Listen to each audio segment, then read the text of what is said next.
Puss in Boots. A certain miller had 3 sons, and when he died, the sole worldly goods which he bequeathed to them were his mill, his ass, and his cat.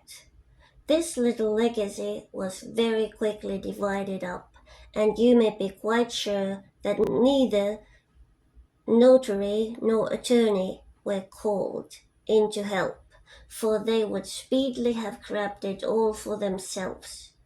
The eldest son took the mill, and the second son took the ass. Consequently, all that remained for the youngest son was the cat, and he was not a little disappointed at receiving such a miserable portion. My brothers, said he, will be able to get a decent living by joining forces, but for my part, as soon as I have eaten my cat and made a muff out of his skin, I am bound to die of hunger. These remarks were overheard by Puss, but pretended not to have been listening, and said very soberly and seriously, "There is not the least need for you to worry, master. All you have to do is to give me a pouch and get a pair of boots made for me so that I can walk in the woods. You will find then that your share is not so bad after all."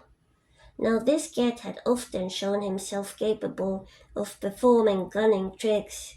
When catching rats and mice, for example, he would hide himself amongst the meal and hang downwards by the feet as though he were dead. His master, therefore, though he did not build too much on what the cat had said, felt some hope of being assisted in his miserable plight. On receiving the boots which he had asked for, Puss gaily pulled them on.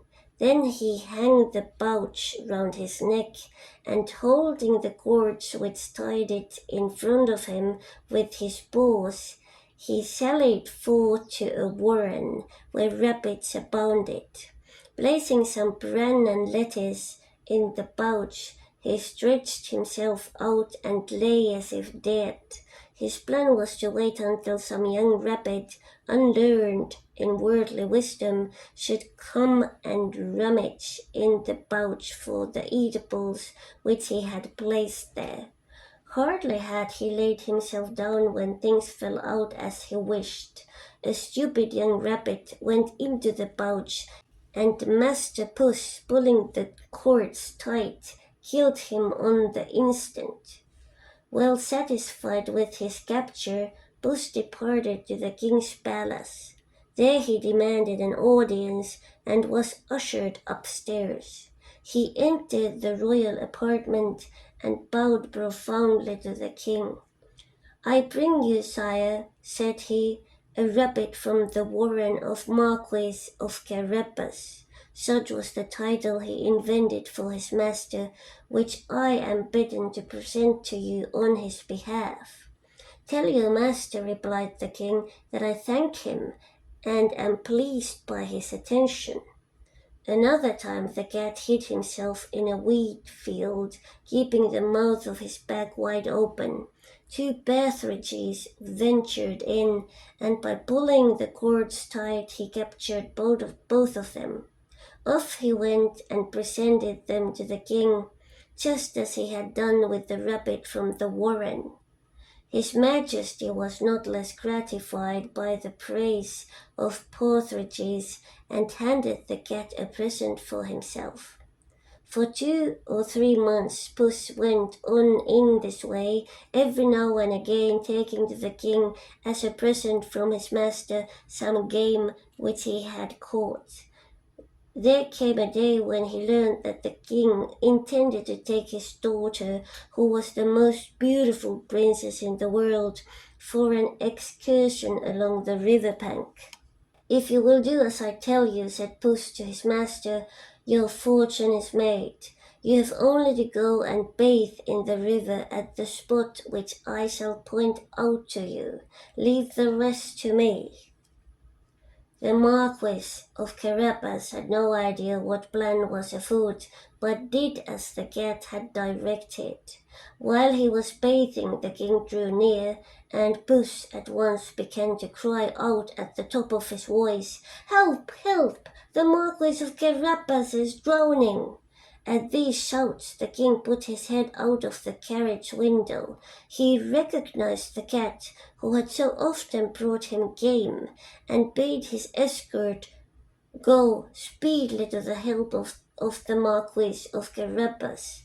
While they were pulling the poor Marquis out of the river, Puss approached the carriage and explained to the king that while his master was bathing, robbers had come and taken away his clothes, though he had cried, "Stop thief!" at the top of his voice. As a matter of fact, the rascal had hidden them under a big stone. The king at once commanded the keepers of his wardrobe to go and select a suit of his finest clothes for the Marquis of Carabas.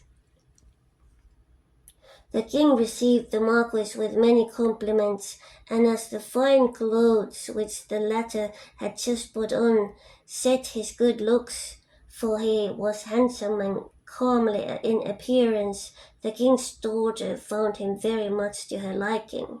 Indeed, the Marquis of Carabas had not bestowed more than 2 or 3 respectful but sentimental glances upon her when she fell madly in love with him. The king invited him to enter the coach and join the party. Delighted to see his plan so successfully launched, the cat went on ahead and presently come upon some pheasants who were mowing a field. "Listen, my good fellows," said he, "if you do not tell the king that the field which you are mowing belongs to the Marquis of Carabas, you will all be chopped up into little pieces like mince meat." In due course the king asked the mowers to whom the field of which they were at work belonged. "It is the property of the Marquis of Carabas," they all cried with one voice, for the threat from Puss had frightened them. "You have inherited a fine estate," the king remarked to Carabas. "As you see for yourself, sire," replied the Marquis, "this is the meadow which never fails to yield an abundant crop each year." Still traveling ahead, the cat came upon some harvesters. "Listen, my good fellows," said he, "if you do not declare that every one of these fields belongs to Marquis of Carabas, you will all be chopped into little bits like mince meat." The king came by a moment later and wished to know who was the owner of the fields in sight. "It is the Marquis of Carabas," cried the harvesters. At this the king was more pleased than ever with the Marquis. Preceding the coach on its journey, the cat made the same threat to all whom he met, and the king grew astonished at the great wealth of the Marquis of Carabas. Finally Master Puss reached a splendid castle which belonged to an ogre. He was the richest ogre that had ever been known, for all the lands through which the king had passed were part of the castle domain. The cat had taken care to find out who this ogre was and what powers he possessed. He now asked for an interview, declaring that he was unwilling to pass so close to the castle without having the honor of paying his respects to the owner. The ogre received him as civilly as an ogre can and bade him sit down. "I have been told," said Puss, "that you have the power to change yourself into any kind of animal. For example, that you can transform yourself into a lion or an elephant." "That is perfectly true," said the ogre curtly, "and just to prove it you shall see me turn into a lion." Puss was so frightened and seeing a lion before him that he sprang onto the roof, not without difficulty and danger, for his boots were not meant for walking on the tiles. Perceiving presently that the ogre had abandoned his transformation, Puss descended and owned to having been thoroughly frightened.